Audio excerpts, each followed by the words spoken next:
2024 के सांसद चुनाव में सभी दावेदार लगे हुए हैं। नमस्कार, मैं हूं शिव नामदेव और आप देख रहे हैं पुलिस शिकायत न्यूज लाइव मध्य प्रदेश।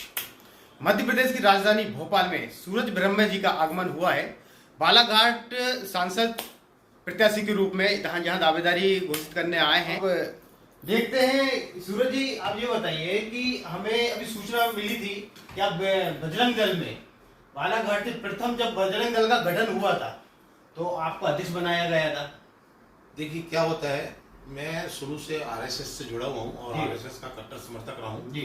12 साल की उम्र से मैंने शाखा ज्वाइन करना शुरू किया था जी। और मैंने प्रथम वर्ग भी किया है, द्वितीय वर्ग किया, तृतीय वर्ग भी किया है। और जब 86-87 में बजरंग दल का गठन हुआ तो बालाघाट का मुझे प्रथम अध्यक्ष बनाया गया बजरंग दल का। और उसके बाद चूंकि कांग्रेस की सरकार थी, सरपंच से लेकर प्रधानमंत्री तक कांग्रेस के हुआ करते थे, उस समय ने बहुत से आंदोलन प्रदर्शन किया और उस आंदोलन प्रदर्शन के दौरान मुझे कई बार जेल की हवा भी खानी पड़ी। जेल भी मैं गया क्योंकि कार से 1992 में जब कार सेवकों के पक्ष में मैंने एक बहुत बड़ी रैली निकाला तो हमारे 19 साथियों के साथ मुझे 22 दिन तक सेंट्रल जेल जौनपुर में रखा गया। और उस समय तो ये स्थिति थी कि हम सुबह अगर प्रभात फेरी निकाला करते थे तो हम राम नाम का नाम नहीं ले पाते थे, क्योंकि कांग्रेस की सरकार थी, हम पर केस पे केस ला दे और ना जाने मुझ पर कितने केस ला दे, ये सिर्फ राम नाम को लेने के चक्कर में। तो बहुत प्रताड़ित भी हुए, हमारा पूरा परिवार परेशान रहा, क्योंकि मैं स्वतंत्रता सेनानी के परिवार से हूँ। मेरे दादाजी स्वतंत्रता सेनानी भी रहे, नरप्रसाद ब्रह्मे जी। तो आज तक मेरे दादाजी का पता भी नहीं है। 1942 में जब भारत छोड़ो आंदोलन हुआ तो एक तहसीलदार को मेरे दादाजी ने उनने गाली गलौज किए तो मैं उस तहसीलदार को उन्हीं के रिवॉल्वर से गोली मार दी थी। तो आज तक मेरे दादा का पता नहीं है कि उनको फांसी दे दिया गया है कि उनको कहाँ गायब कर दिया है। तो उस परिवार से मैं हूँ, स्वतंत्रता सेनानी की। और जो हमारा गढ़वाल समाज है वो आज भी हजारों की तादाद में गढ़वाल समाज के स्वतंत्रता सेनानी हुए, उसमें मेरे दादाजी भी थे। सर, आप है ना बालाघाट से, सूरज ब्रह्म जी बालाघाट से सांसद प्रत्याशी के रूप में बीजेपी से दावेदारी कर रहे हैं, तो आपको लगता क्या है, मतलब आप नागरिकों के लिए क्या करेंगे यदि आपको बालाघाट से सीट मिल जाती है तो नागरिकों के उत्थान के लिए क्या करेंगे? देखिए, हमारा जो बालाघाट जिला है आदिवासी बहुल जिला है जी। आज भी उस जिले में सड़क, पुल, पुलिया, रोजगार के साथ ये उपलब्ध नहीं है जी। और हमारा क्षेत्र सबसे पिछड़ा हुआ है। मैं ये नहीं कहना चाहता कि आज जो सांसद हुए हों या मंत्री हुए उन लोगों ने विकास नहीं किया, विकास किए हैं, लेकिन जो विकास होना चाहिए वो विकास नहीं हो पाया, हमारे पूर्ण रूप से विकास नहीं हो पाया। जहाँ तक मैं भी देख रहा हूँ कि आदिवासियों के जो रूल्स है, अधिनियम बने हैं, उसके हिसाब से भी फिर भी प्रताड़ित हो रहे हैं आदिवासी। देखिए, हमारा जो क्षेत्र है वहाँ पेसा एक्ट कानून लागू है, क्योंकि टोटल ट्राइबल क्षेत्र है वो। मैहर, बिरसा, परसवाड़ा, ये जो 3 क्षेत्र हैं जनपद के, वो टोटल ट्राइबल क्षेत्र है। तो वहाँ पे आदिवासी हमेशा प्रताड़ित होता रहा है, उस रूप से कांग्रेस के समझ से ही प्रताड़ित होता रहा और आज प्रताड़ित हो रहा है।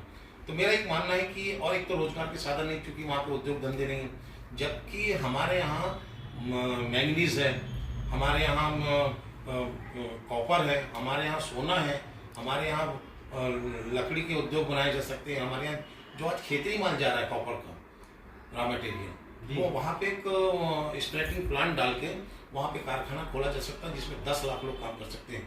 10 लाख बेरोजगार लोगों को रोजगार के साधन उपलब्ध हो सकते हैं, लेकिन आज तक किसी नेता ने इस तरफ ध्यान नहीं दिया।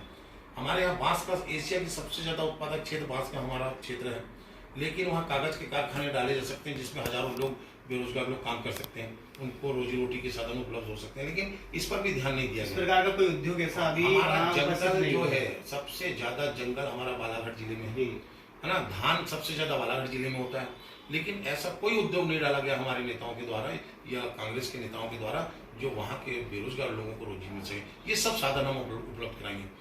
बालाघाट जिले में, मध्य प्रदेश में सबसे ज्यादा तेंदुपत्ता हमारे यहाँ होता है, और वो तेंदुपत्ता जाता है महाराष्ट्र, और हम उस महाराष्ट्र में ना जाते हुए उसको रोक लगाएंगे और बालाघाट जिले में बीड़ी के कारखाने डलवाएंगे, ताकि वहाँ घर बैठे महिलाएं कम से कम 30,000 से 50,000 रुपये महीने कमाएं। हम ऐसी व्यवस्था बनाना चाहते हैं। हम बालाघाट को नागपुर की तर्ज में उप राजधानी बनाने का सोचें, ताकि ऐसा लगे जब जैसे हम नागपुर जाते हैं तो हमको लगता है कि हम किसी राजधानी में आ गए, जैसे हम दिल्ली में आ गए या मुंबई में आ गए। उस तरह से हम बालाघाट को डेवलप करना चाहते हैं, विकास करना चाहते हैं। सर कहीं कहीं आप है ना नरेंद्र मोदी विचार मंच से भी जुड़े हुए हैं, उसकी क्या भूमिका है आपकी? देखिए, नरेंद्र मोदी विचार मंच में मैं जिले का सह संयोजक था। इसका गठन 22 जून 2004 को हमारे आदरणीय रवि चाणक्य जी जो आरएसएस के प्रचारक हैं उन्होंने किया था गुजरात से। और आज तो ये समझो कि उस समय मध्य प्रदेश में कुछ नहीं था और मुझे कमान यहाँ पे दिया गया था। किस सन की बात कर रहे हैं सर आप? ये 2004 में जब इसका गठन हुआ उसके बाद से जो लगातार उस समय आदरणीय मोदी जी मुख्यमंत्री हुआ करते थे गुजरात के, उस समय इसका गठन किया था। जब आपको याद होगा गोधरा कांड हुआ था और गोधरा कांड के समय आदरणीय मोदी जी का सब लोग साथ छोड़ दिए थे, तो मोदी जी अलग थलग हो गए थे, अकेले पड़ गए थे। उस समय ये संगठन का गठन करके और पूरे संगठन के लोगों ने उनको सपोर्ट किया था, उनका साथ दिया था। आज वो प्रधानमंत्री, हमको ये भी नहीं मालूम था कि वो आगे चल के प्रधानमंत्री बन जाएंगे, लेकिन आज वो प्रधानमंत्री है। ये तो हमारा भी सौभाग्य है और हमारे देश का भी सौभाग्य है कि आज हमको ऐसा प्रधानमंत्री मिले। नरेंद्र मोदी विचार जो मंच है उसके अभी मध्य प्रदेश के प्रदेश अध्यक्ष कौन है? हमारे यहाँ प्रदेश अध्यक्ष हमारे बलदेव चौरागढ़ी जी हैं और प्रांतीय अध्यक्ष हैं, और हमारे प्रदेश अध्यक्ष जो हमारे सुनील चाकला जी हैं रतलाम से। बलदेव जी, आप कुछ बोलना चाहते हैं कि भाई साहब लोकसभा चुनाव में दावेदार घोषित कर रहे हैं, तो आप किस प्रकार कार्य करेंगे जनता के लिए? पूरे नरेंद्र मोदी विचार मंच की पदाधिकारियों की ओर से सभी अपने अपने तरीके से निवेदन कर रहे हैं कि हमारे सूरज ब्रह्मे जी को लोकसभा की टिकट मिलना चाहिए, ताकि जमीनी स्तर पर जो काम इनके मन में हैं वो लोकसभा सांसद बनकर जो वहाँ पर पूर्ण कर सकें। स्टेट में योजनाएं तो बनी हुई है, बट योजना का लाभ है ना आम नागरिकों को नहीं मिल पाता है, ऐसा क्यों होता है? शासन बीजेपी का होते हुए भी। बिल्कुल आप सही कह रहे हैं, कई मामले मैंने भी उठाया अभी, जैसे जल जीवन मिशन के अंतर्गत। तो ये जो बीच के जो अधिकारी हैं और ठेकेदार हैं, ये कहीं ना कहीं भ्रष्टाचार में लिप्त हैं। और चाहे वो कोई आदरणीय मोदी जी का कहना है, आदरणीय हमारे मोहन यादव जी का कहना है, मुख्यमंत्री जी का, ना खाओ ना खाने दो। तो हम यदि भली सरकार हमारी बीजेपी की है और यदि ये लोग भ्रष्टाचार कर रहे हैं ठेकेदार और अधिकारी मिलकर, तो हम उनके खिलाफ भी कलम चला रहे हैं। उनको भी हमने निलंबित कराने का काम किए, सरकार से निवेदन करके कि ऐसे लोगों को बिल्कुल तत्काल आप निलंबित करें, उनके ऊपर अपराध पंजीबद्ध करें। खुली शिकायत पे आज हम सूरज ब्रह्मे जी से चर्चा किया है, तो हम आशा करते हैं कि इनको टिकट भी बीजेपी से प्राप्त हो, ऐसी उम्मीद और ऐसी धारणा रखते हैं हम भी। ये ना सूरज ब्रह्मे जी को एक मौका मिले नागरिकों की सेवा करने के लिए, और जो मध्य प्रदेश शासन या भारत सरकार की योजना है उनको लाभान्वित करवाएंगे जनता तक। सब्सक्राइब करें, आपके एक सब्सक्राइब से हमें साहस मिलता है, हिम्मत मिलती है ऐसे कार्यक्रम को दिखाने के लिए, क्योंकि यदि आप जनता हमारे साथ है तो ऐसे ही तस्वीरें हम लाएंगे और दिखाएंगे। जय हिंद, जय भारत।